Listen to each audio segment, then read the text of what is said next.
Good evening, gentlemen. Thank you for inviting me today to Best Property Pty Limited boardroom to discuss some legal issues that one of your directors, Ivan, has asked me to address. To set the scene for today, firstly, I will be discussing very briefly the material facts, the legal issues arising as a consequence of the proposed resolution, the rules that operate in the business environment, the application of the laws, and then finally some conclusions.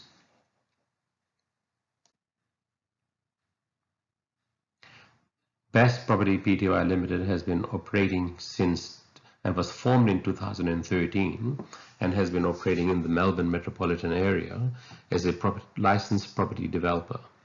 It primarily makes townhouses in the area. Boris and Ivan are the two shareholders in the business, and they are also the two directors of the business. There are no other staff.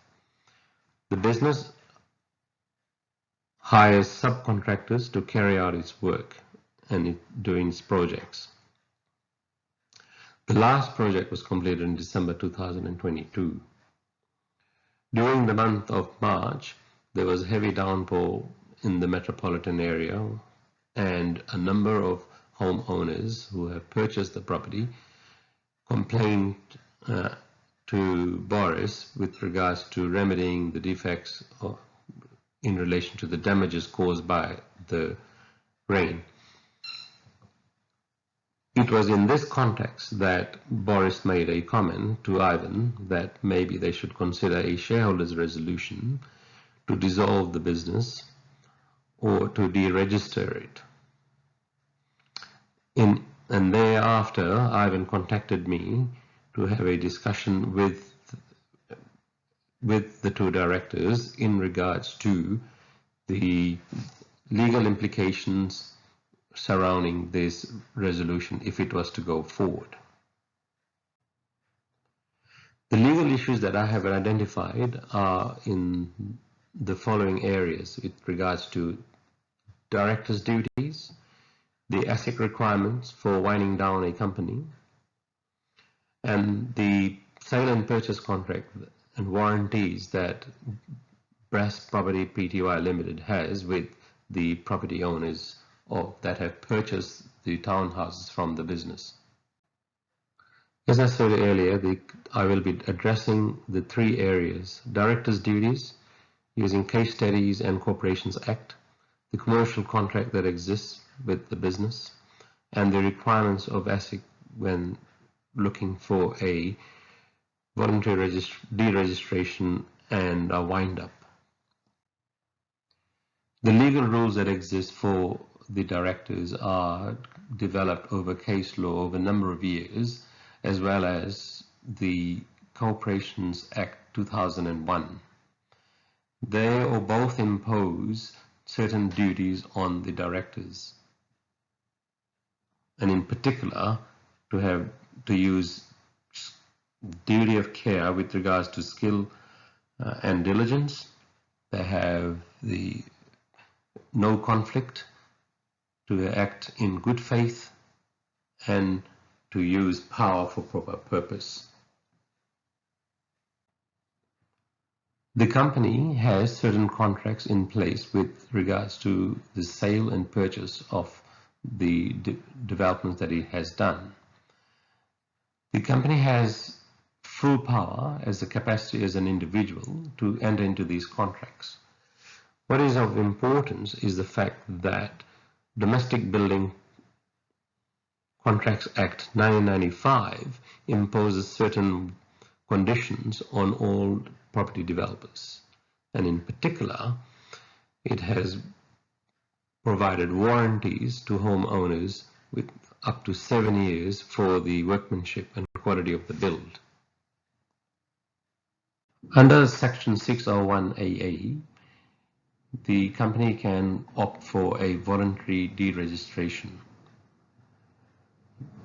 A director or a liquidator or a member of the company can request a deed registration. There is a certain number of steps that needs to be followed, and in particular it has to have assets worth no more than $1,000. The other way to wind down is to have a voluntary wind-up of the company under Section 513B.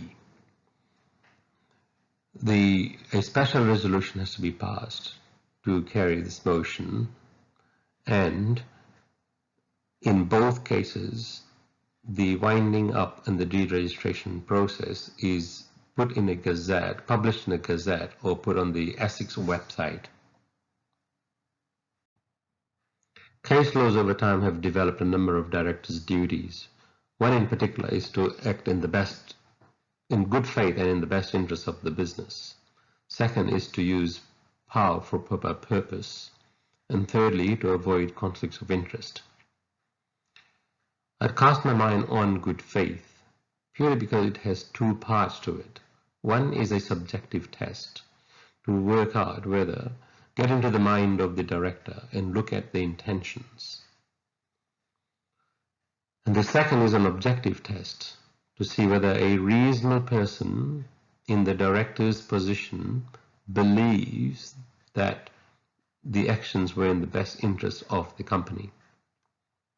In this instance, what would be discussed is the intentions of the resolution. What was the reasons behind the resolution? Was it in the best interest of the company? Sections 180 to 183 imposes directors' duties on all the directors, and 184 is a special clause where it's a criminal offense if the behavior is reckless and dishonest. I see this resolution very similar in principle to the Star Casino case, and where the judge determined that the directors ought to have anticipated the kind of behavior that existed in the casino industry. Therefore, claims for remedying defects in buildings is something that is common and will always be in existence as long as the building industry exists. Therefore, whether the intent to close down the business is reckless and dishonest will be on the spotlight for the directors. Domestic Building Contracts Act exists to protect the purchases of properties in regards to quality of workmanship, and in particular it has given 7 years warranties by the builders, and that cannot be avoided by merely shutting down a business. Best Pty Limited has to meet the criteria required under a voluntary deregistration process or a voluntary wind-up process if it is to shut down its operating business as is. Overall, there seems to be some difficulty potentially with the resolution that is being proposed, as it may violate sections 180 to 184 even, in terms of the directors being not acting in good faith, and whether the behavior and intent was dishonest and reckless in the intent of shutting down the business.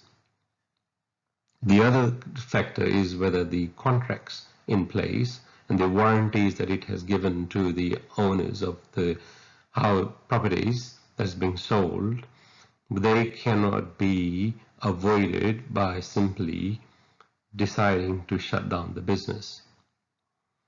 The fact that ASIC will require a publishing of the intent to re-register, there is the possibility of people to object to the deregistration process, and especially the winding up of the business.